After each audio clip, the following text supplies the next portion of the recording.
Hey everyone, अस्सलाम वालेकुम। कैसे हैं आप सब। तो चलिए व्लॉग स्टार्ट करते हैं शाम की चाय के साथ। तो ये शाम की चाय का व्लॉग है। तो आप सबको पता ही है कि मेरी सिस्टर आई हुई, तो मैंने सोचा कि चलो शाम की चाय के साथ कुछ बना लिया जाए। तो बाहर से मैंने मोमोज़ मंगवा लिए थे, तंदूरी और स्टीम दोनों मंगाए थे। तो स्टीम मेरे यहाँ सबको ज़्यादा पसंद है, तो मैंने स्टीम ज़्यादा मंगा लिए थे। साथ में पॉपकॉर्न बना लिए थे और थोड़ा मोड़ा नाश्ता ऐसे ही लगा दिया था चाय के साथ के लिए। तो फिर पहले हमने चाय पी और फिर दिल करने लगा था गोलगप्पे खाने का। ईशा का तो उसको बहुत ज़्यादा पसंद है सूजी के गोलगप्पे, तो मैंने गोलगप्पे मंगा लिए थे। और अब है ये सुबह का व्लॉग। तो इवनिंग में तो हमने खाना बाहर से ही मंगाया था। तो रात की रोटी बची थी, तो सुबह नाश्ते में हमने सोचा कि चलो इसको ना नमक डालकर इसके पराठे बना लिए जाएँ। तो मेरी खाला ने इसके पराठे बना लिए थे। बहुत टेस्टी पराठे बनते हैं। आप एक बार ज़रूर ट्राई करना। सुबह में नाश्ते में चाय के साथ अगर इसे खाते हैं तो बहुत टेस्टी लगते हैं। बस आपको क्या करना है, पानी में थोड़ा सा नमक डाल के उसे पानी में भिगोकर और फिर बस तेल में फ्राई कर लेना है। फिर मैंने यहाँ पे अंडा ऑमलेट बना रही थी, तो मैंने अंडे मतलब तोड़ लिए थे और उसमें हरी मिर्च डाल दी थी चॉप करके, और प्याज डाल दी थी और थोड़ा सा नमक डाल दिया था। तो इसका पहले मैं ऑमलेट बना लूँगी और साथ में ब्रेड भी फ्राई कर लिए थे नाश्ते के लिए।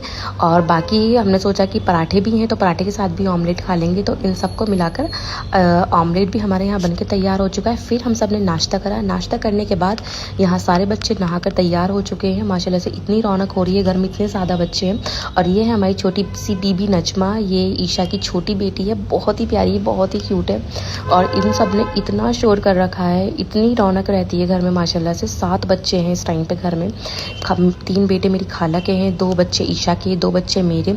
तो मैंने सोचा कि चलो मैं इनके खाने पीने के लिए कुछ सामान मंगवा लेती हूँ, क्योंकि इतने सारे बच्चे हो रहे थे। तो सोचा कि चलो इन सबके खाने पीने के लिए सामान मंगवाया जाए और फिर इनमें डिस्ट्रीब्यूट कर देंगे, क्योंकि इतने सारे हैं, अगर एक साथ बिठा देंगे तो सब लड़ने लगते हैं। तो मैंने इसके फिर 3 हिस्से लगा लिए थे कि मतलब तीनों फैमिली के अपने अलग अलग लो भैया, अपने अपने बच्चों को अपना आप संभालो। तो उससे आसानी हो जाती है बच्चों को बांटने में। और बच्चे इतने ज़्यादा खुश हो गए थे ये सारी चीज़ देख के, बहुत ज़्यादा एक्साइटेड थे खाने के लिए। फिर हमने किया लंच। तो लंच में मैंने यहाँ पे खाला ने मेरी यहाँ पे बनाए थे चने की दाल के साथ चावल, साथ में कबाब थे रात के, और चटनी वगैरह कर ली थी, साथ में दही थी। तो यही हमने लंच करा। और फिर खाना खाने के बाद हमने यहाँ सारे बच्चों को सुला दिया था। मुझे मार्केट में कुछ काम था, तो बच्चे यहाँ पे सारे सो ही गए थे, मेरे भी बच्चे दोनों सो गए थे। तो फिर मैं चली गई थी मार्केट। मुझे कुछ सामान लेना था और थोड़ी सी शॉपिंग भी करनी थी। तो मैं मार्केट आ गई थी इस वजह से कि जल्दी से जब तक बच्चे सो रहे हैं तब तक मैं अपना काम कंप्लीट कर लूँगी। फिर पिया मैंने जूस। तो जूस मैंने पाइनएप्पल पिया था। उसके बाद मैं घर आई, तो घर पे भाभी आई हुई थी, तो फिर मैंने नाश्ता लगाया और सब ने बैठ के खूब सारी बातें करी। तो यही था आज का व्लॉग, और व्लॉग आएगा। Thank you for watching. अल्लाह हाफिज़।